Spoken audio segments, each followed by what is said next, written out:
Hi everyone, welcome back to Coffee with Craner. This is episode 139, and today I have Chief Jason Bellaire on the show from the Windsor Police Service.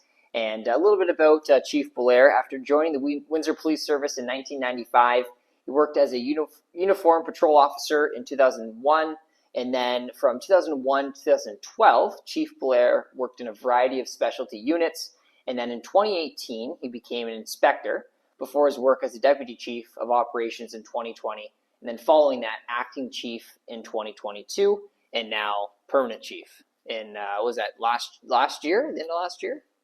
November? Yeah, it was a year ago, last November.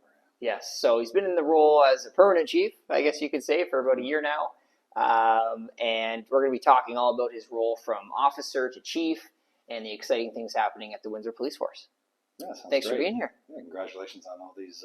Was it 149th show? 139. 139. Yes. Congratulations. Yes. That's a lot. Thank you. And I see you have your cup of Joe in front of you. I do. We drink a lot of coffee here.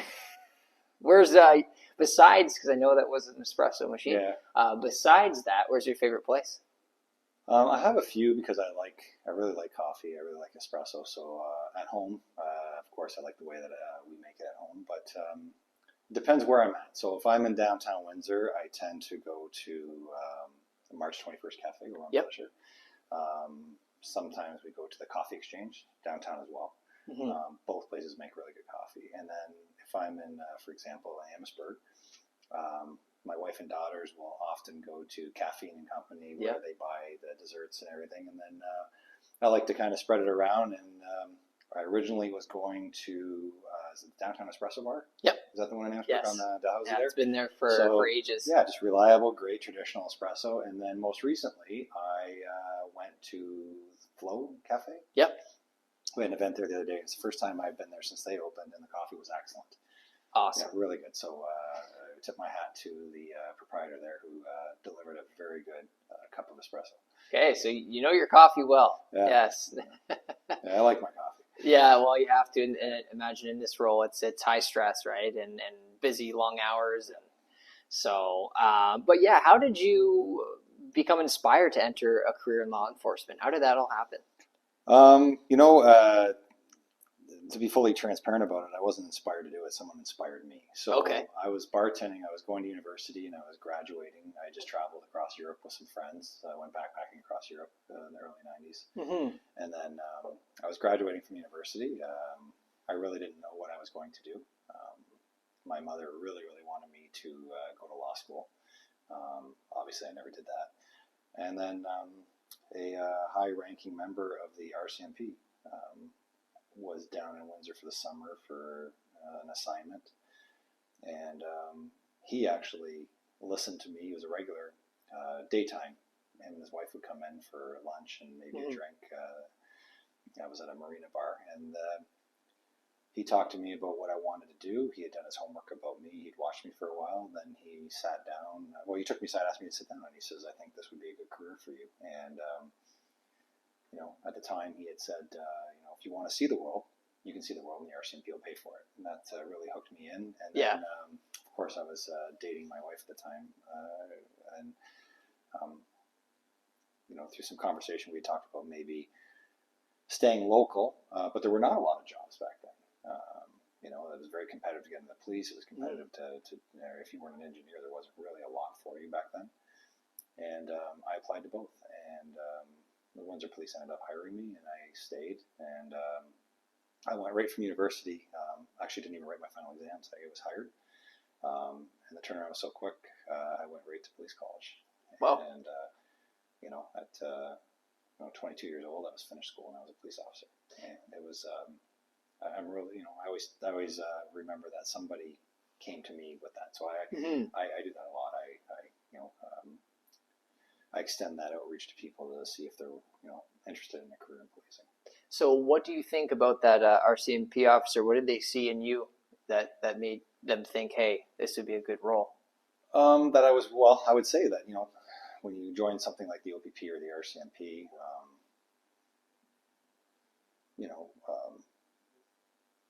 there were large organizations that cover a lot of geography. Yeah. And, at the time, I was willing to move to get a job. Mm-hmm. I'm happy that I ended up staying in the city, but I was fully prepared to really move anywhere to go to work and start a career. Mm-hmm. I think it's similar to what we look for, somebody who is willing to take responsibility for a position in law enforcement, somebody who's demonstrated that they were able to work somewhere or go to school. We're not too particular about what you've done, or it's more about what you've done since you've left high school or got an equivalent. So we're prepared to hire people fairly young. We're prepared to hire people who might be a little bit older. Mm-hmm. But I think what he saw in me was somebody who was willing to be flexible and move. A lot of things. Willing to move, willing to take a job where you work days and nights, willing to work weekends. I mean, I was a bartender and a waiter, so you're used to the nightlife and worked at night, worked weekends, worked all week. I worked full time while I was in university, so wow. I think that appealed to him, and that appeals to me. I still, when I go to a restaurant or somewhere, I see somebody who's doing a really good job in the server industry. It's not an easy job. It's a tough job. You got to juggle a lot. There's more pressure than people think when you're working in those positions. So I tend to target people in those positions and ask them, how would you like to make a lot more money with pension and benefits, and be able to work at nights and weekends and things like that. Mm-hmm. And in the police force, how important is the customer, I guess, experience, customer service that you're providing to residents that you serve?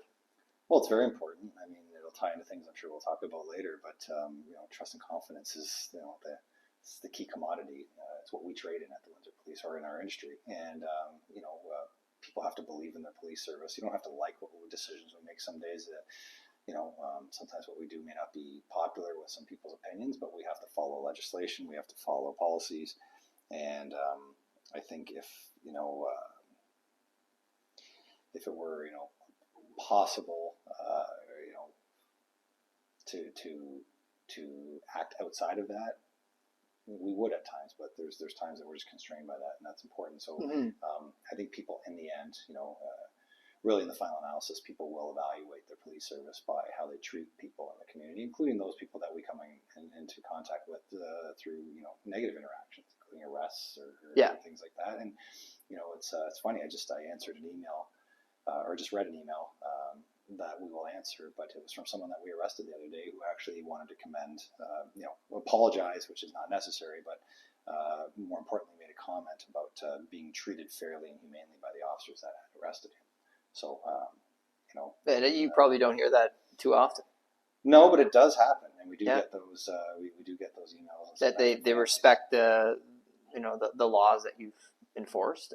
And of course, we test that through our annual survey when we send it out to the community, and we're also looking at a particular service that will more quickly allow us to get that feedback from our clients, including people we come into negative contact with, where we'll be able to use cell phone numbers, emails, and be able to, or social media contact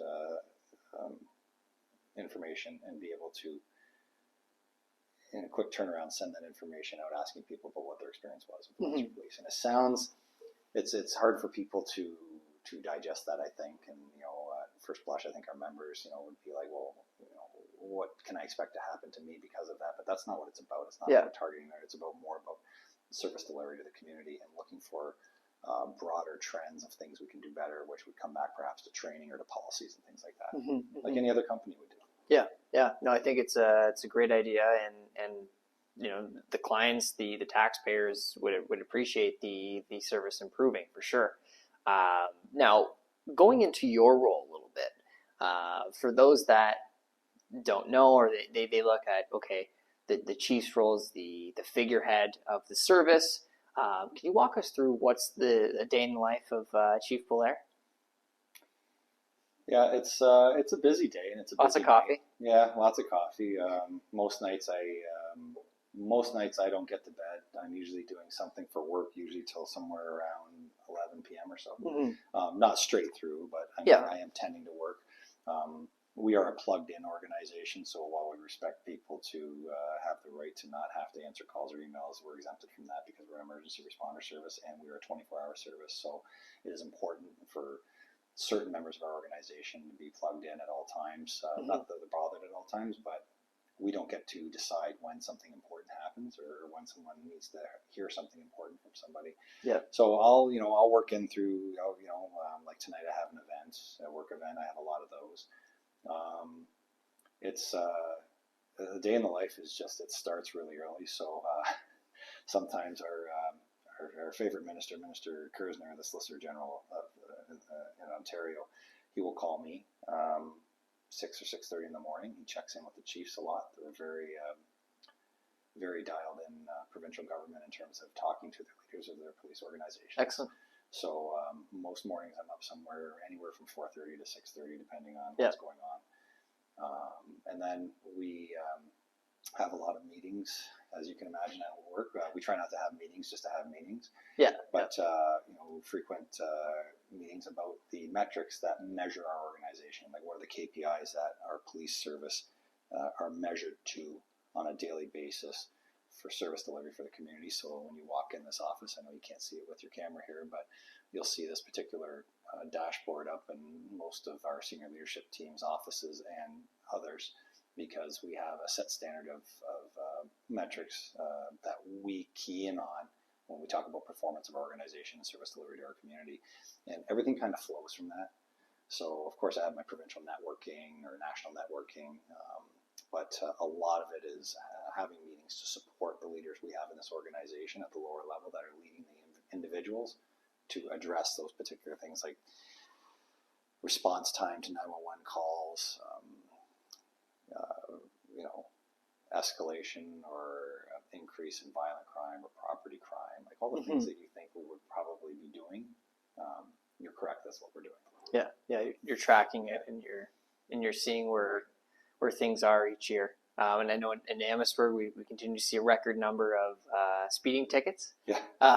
Which is great. I don't know why some people aren't getting the message, but it's a good thing, right? Enforcement is. We certainly don't want to make an enemy of the community by increasing enforcement to the point that it's unbearable. But that enforcement in Amherstburg is 100% fueled by public interest. So people in the community in Amherstburg, working with our detachment commander out there, Staff Sergeant Brian Caffarina, who's been doing an excellent job out there, asking for speed enforcement in certain areas of Amherstburg. And let's face it, Amherstburg is a very peaceful, quiet town, but it has a big geographical footprint. So a lot of people don't know that. I didn't know that. So I grew up in the area, and I didn't realize how long it takes to go from one end of Amherstburg to the other. There's a lot of long, straight roads where people can drive really, really fast.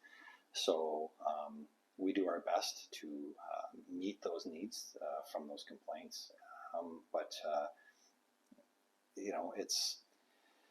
it takes a long time. It's not something that corrects overnight, as you can see in Windsor, where we talk about high collision rates and what we're doing at particular intersections and the arterial roads that lead up to those intersections. There is a science behind it, and it takes a little while. And it's not just about the numbers. So we love our relationship with Amherstburg, and if it makes everyone in the community happy in Amherstburg and it makes it a little safer, we're happy to do it. No, it's good to see that all that's tracked, and you're in your role constantly on top of it and making sure that your team is enforcing it and keeping stats up to date, right? So you can figure out how you can deliver better service. What would you say in law enforcement? It's changed, I imagine, since you were in patrol in 2001 to now. How has it changed? Have you? It's changed, like the training. I think the caliber of as much as I'd like to say that police officers of my vintage, back in the day we did it better, or we were more resilient or what have you. It's just simply not true. I think expectations are different amongst people in society, and that changes the conversation from that viewpoint. But the officers we are getting now are very switched on. They maybe not necessarily as educated at times, or maybe different life experiences. That has always varied over time. But the type of person we're getting now really wants to do this job, and the Deputy Chief of Operations operations there, Jason Crowley, mentioned it in a previous interview last week, where he said, that narrative is still there, that these people are here because they want to serve the community, and we're getting them earlier into our auxiliary program or into different volunteer roles, and they're just seeing more of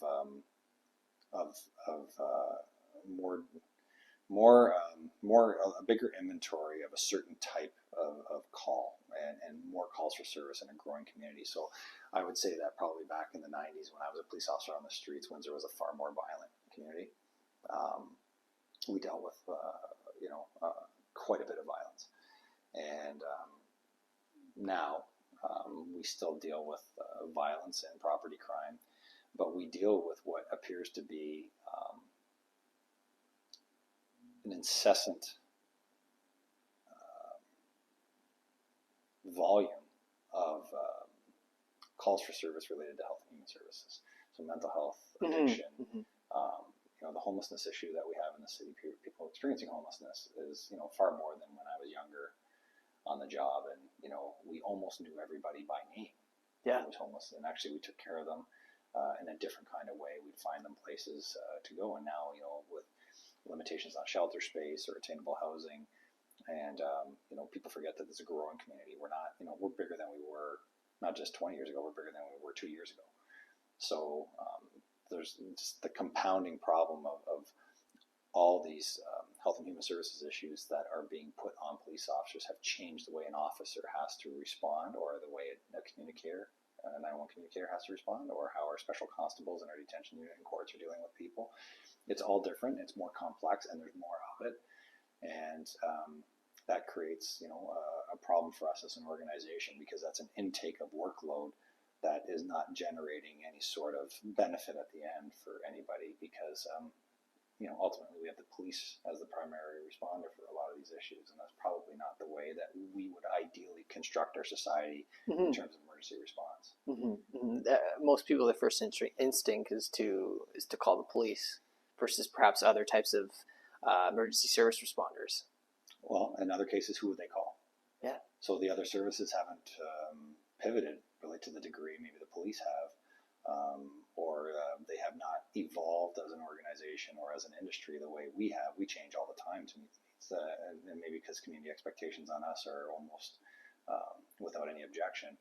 But a lot of these other services, it's not that they're it's not that somebody should be calling them. There's a lot of services that they're not there to be called. And that's the conversation we have at the bigger table when we talk about cross-sectoral issues in our, not just our community, across society. And that conversation, I'm happy to say, and I'm cautiously optimistic that locally we're making some changes, I think. And we're starting to see that momentum shift a little bit. It's certainly still largely on the shoulders of the members of the Windsor Police. And, that's disappointing. As a chief of police, it's disappointing that, all these years later, we're still fighting for that. But, we do have some of these agencies that are now coming to the table, and they are making changes internally. And I think you will see the benefits of that in our community. Yes. So a lot of the questions I ask, and I tend to ask, are related to an individual's career. So what about yours in the chief role when you joined almost a year ago? Was unexpected to you, that you realized, okay, this is a part of the role that I didn't know was there? Or were there any surprises? No, I mean, I guess to the degree how much this role can be targeted or politicized when people are really angry. But I was a deputy chief for 2 years. And I've been doing this role for over 2 years. I think 2.5 years now. But I saw kind of what I was stepping going into. And,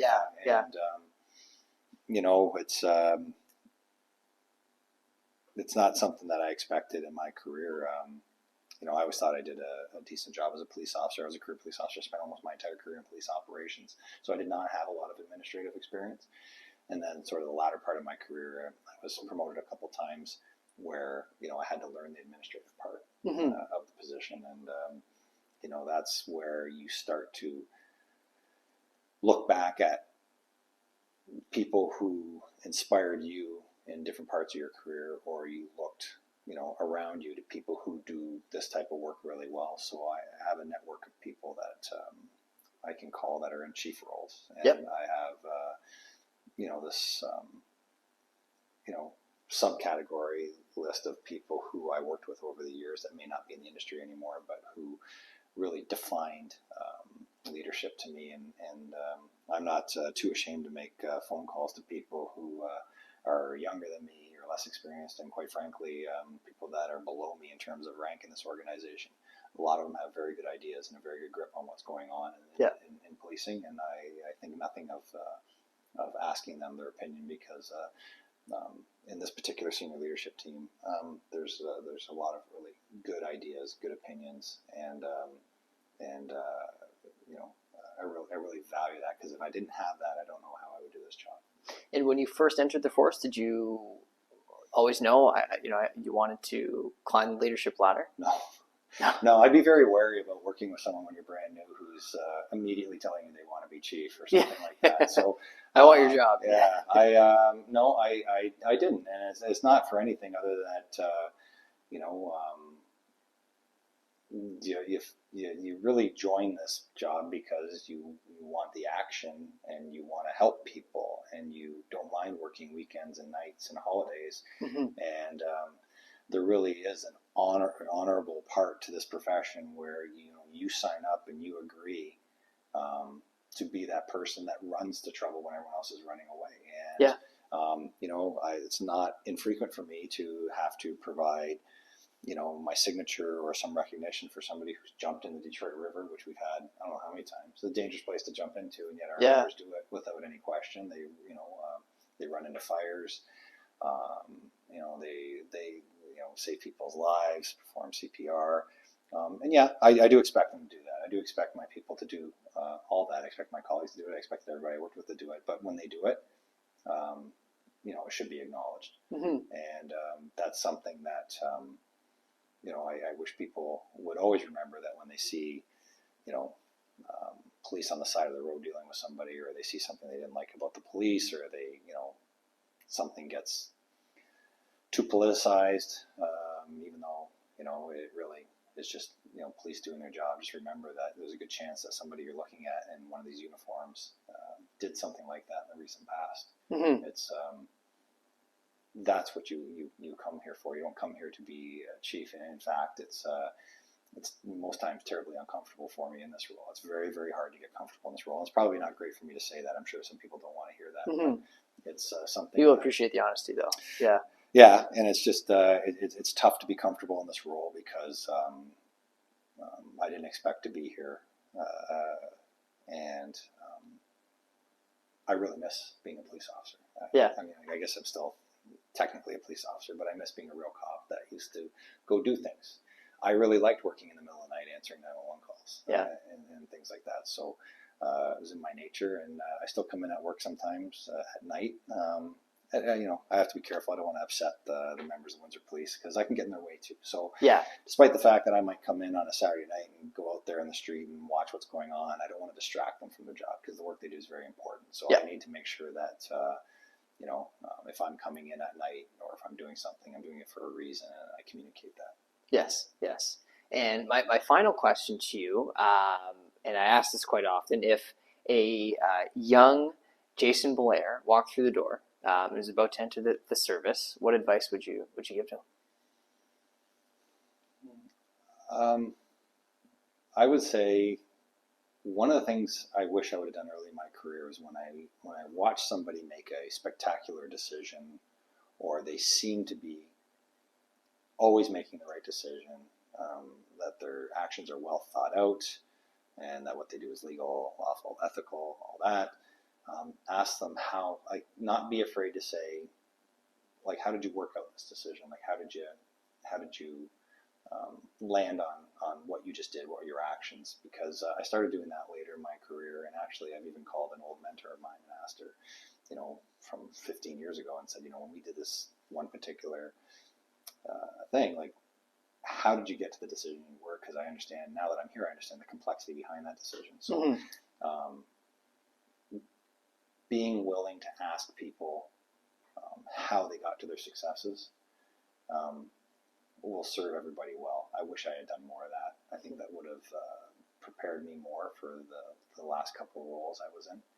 And when I talked to my senior leadership team, and even like to the rest of the members of the Windsor Police Service, I'm big on the why. So I always give them the why of what we're doing, and it gives people a chance if they object or they agree with it. But an explanation of why we're doing something, I don't feel the need to explain every action I'm doing. But when we're talking about making organizational decisions that impact people, impact our community, we give them the why of what we're doing. The same thing I do when I talk to council or to our board, to anybody. This is why we're doing what we're doing, and I wish I would have done more of that earlier in my career, because I wouldn't have had to try and figure things out a little later. And it's possible that I missed some opportunities to make some really great decisions because I wasn't well practiced that way. So it's always a good point to seek mentorship, seek advice, ask for help. And hey, I've been in new roles, and it is tough sometimes to put up your hand because you don't want to look like your first day on the job, you don't know what you're doing or whatever it is, right? So completely relate to that. Yeah. Even now, 2.5 years into this particular role, I still feel like sometimes it's my first day because things happen that I'm not prepared for or nobody had prepared me for. So I have to reach out to the people that I trust, and those are the people where I found like, wow, this person was very insightful. I just want to ask them how they navigated to that great insight. And it's not always intuitive, right? I mean, there can be some real logical pathway to how somebody ended up getting to a certain decision, and the real experienced people can provide that to me. And I would think nothing of making that call today. It's good to have that support system for sure. No, this was fantastic. It was good to learn more about your role now, your role in the force, previously, what the day in the life of Chief Bellaire is. The espresso in the morning and espresso at 2 o'clock. But no, thank you very much for your time. I appreciate it and all the great work that yourself and your members of the force do to keep our community safe. Yeah, my pleasure. The people in this organization do a great job all the time, and I appreciate it. Not just the chief of police, but as a member of the community, I'm a real fan of the people that work here and do really, really hard work. So it's nice to have an opportunity to talk about the great things that they do. I appreciate that. Absolutely. Thank you. And if you want to rewatch the episode, visit coffeewithcrainer.com. This is episode 100.